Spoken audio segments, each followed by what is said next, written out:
Assalamualaikum warahmatullahi wabarakatuh. Perkenalkan, nama saya Aimatul Ziada. Saya berasal dari kelas PIA U2A.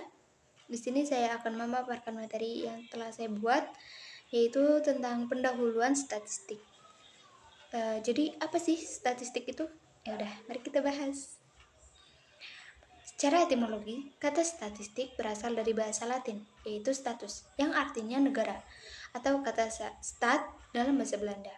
Pada mulanya, kata statistik diartikan sebagai bahan keterangan atau data, baik data kuantitatif ataupun data deduktif, atau data kualitatif, yang dibutuhkan oleh suatu negara.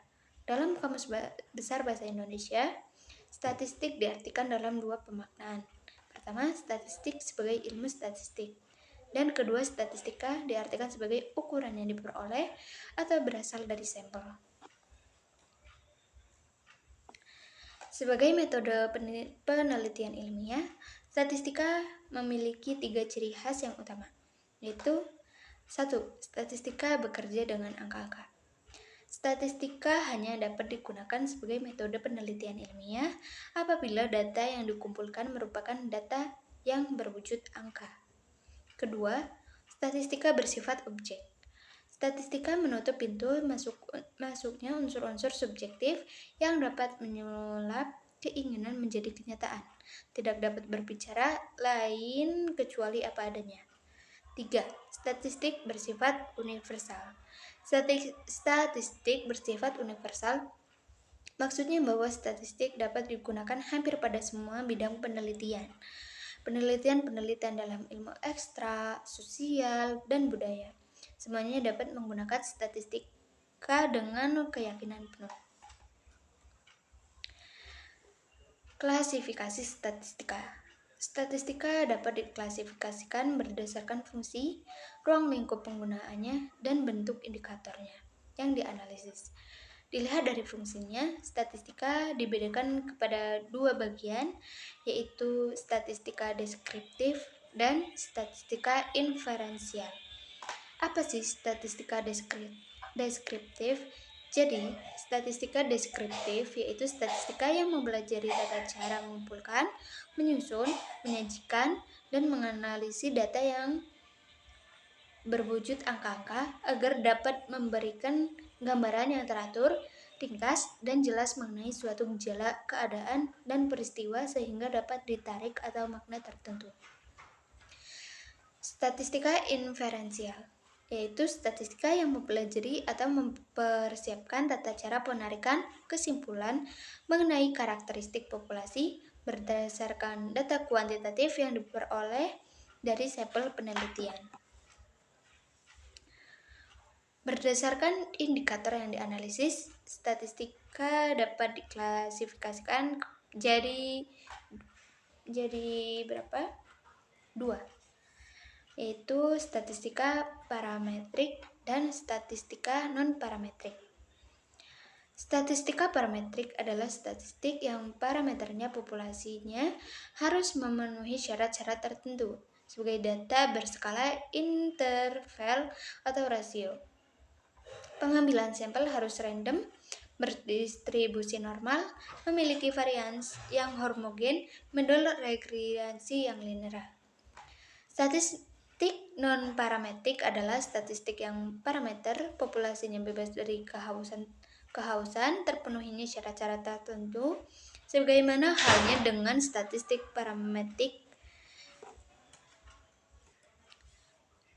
Dalam statistik non-parametrik, indikator-indikator yang dianalisis adalah sisi lain dari parameter pengukuran objek yang diteliti. Pengertian penelitian ilmiah. Penelitian ilmiah merupakan istilah yang sering digunakan untuk menyatakan kegiatan para ilmuwan atau peneliti yang berusaha membahas suatu masalah dengan metodologi tertentu. Jadi, penelitian ilmiah tidak cukup dilakukan hanya dengan cara menggunakan cara-cara dapat dipertanggungjawabkan secara ilmiah. Cara-cara tersebut pada hakikatnya menggunakan metode berpikir deduktif dan induktif. Sifat ilmiah di dalam ilmu dapat diwujudkan apabila memenuhi syarat-syarat sebagai berikut. 1. ilmu harus memiliki objek.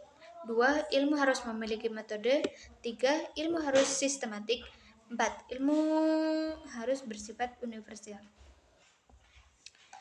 Fungsi teori pada penelitian ilmiah. Tujuan penelitian ilmiah pada hakikatnya adalah menjelaskan fenomena-fenomena alam, termasuk fenomena sosial.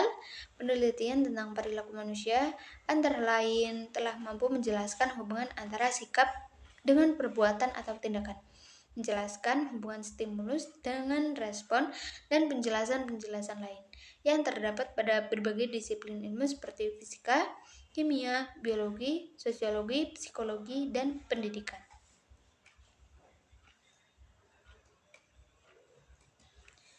Tahap pertama, peneliti menjawab masalah dengan menggunakan teori, yaitu untuk membangun kerangka pikir dan merumuskan hipotesis.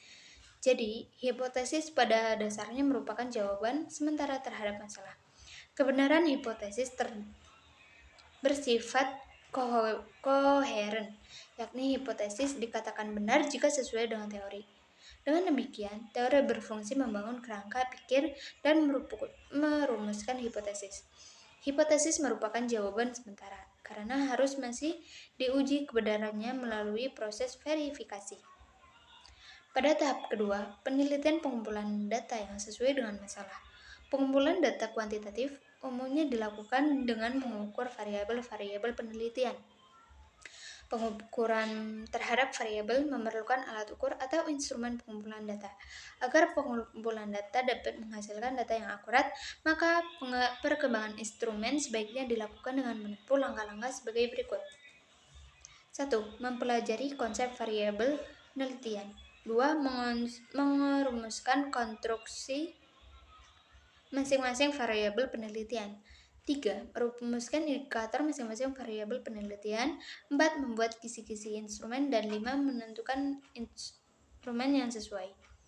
6. Merakit instrumen. 7. Validasi instrumen. 8. Melakukan uji coba instrumen.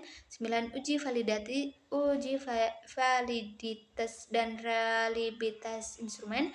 Dan terakhir, revisi dan pengandaan. Apa sih fungsi statistika dalam penelitian ilmiah? Di masa ini, statistika banyak digunakan dalam berbagai bidang penelitian, pada bidang biologi, ekonomi, pertanian, psikologi, pendidikan, dan lain-lainnya. Dalam hal ini, statistika dijadikan sebagai landasan dari kegiatan-kegiatan penelitian ilmiah. Setiap penelitian berhadapan dengan data yang berbentuk angka-angka. Maka statistika merupakan sarana yang efektif guna pemecahan masalahnya. Dengan kata lain, statistika dapat digunakan sebagai alat menganalisis data bila data-data yang dikumpulkan dapat dinyatakan dengan angka atau bilangan. Sugiono pada tahun 2004 menjelaskan fungsi statistika dalam penelitian sebagai berikut. 1. Alat untuk menghitung besarnya anggota sampel yang diambil dari suatu populasi. Dengan demikian, jumlah sampel yang diperlukan lebih dari dipertanggungjawabkan. 2. Alat untuk menguji validitas dan reliabilitas instrumen. Sebelum instrumen digunakan untuk penelitian, maka harus diuji dulu validitas dan reliabilitasnya terlebih dahulu. 3. Teknik-teknik untuk menyajikan data sehingga data lebih komunikatif. Teknik-teknik penyajian data ini antara lain tabel, grafik, diagram lingkaran, dan piktogram.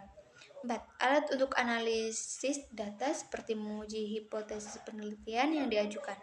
Dalam hal ini, statistik yang digunakan antara lain korelasi, regresi, tes ANOVA, dan sebagainya.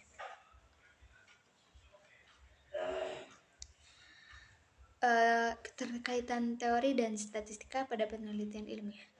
Penelitian ilmiah menggunakan dua metode berpikir dalam menganalisa dan menjawab masalah, yaitu metode deduktif dan metode induktif. Metode berpikir deduktif digunakan terutama untuk membangun kerangka pikir dan perumusan hipotesis. Perumusan kerangka pikir dan hipotesis penelitian didasarkan kepada teori pengujian teori yang relevan dengan masalah. Penggunaan metode berpikir dilakukan untuk mengajukan hipotesis. Dalam hal ini, berpikir induktif dilakukan dalam bantuan statistik. Dengan demikian, teori dan statistik mempunyai keterkaitan dalam menganalisa masalah penelitian dan menarik suatu kesimpulan. Penggunaan teori dan statistik dalam menarik kesimpulan penelitian diharapkan dapat meningkatkan ketelitian dan kebenaran hasil penelitian. Saya kira cukup sekian yang bisa saya sampaikan. Kurang lebihnya saya mohon maaf. Terima kasih. Wassalamualaikum warahmatullahi wabarakatuh.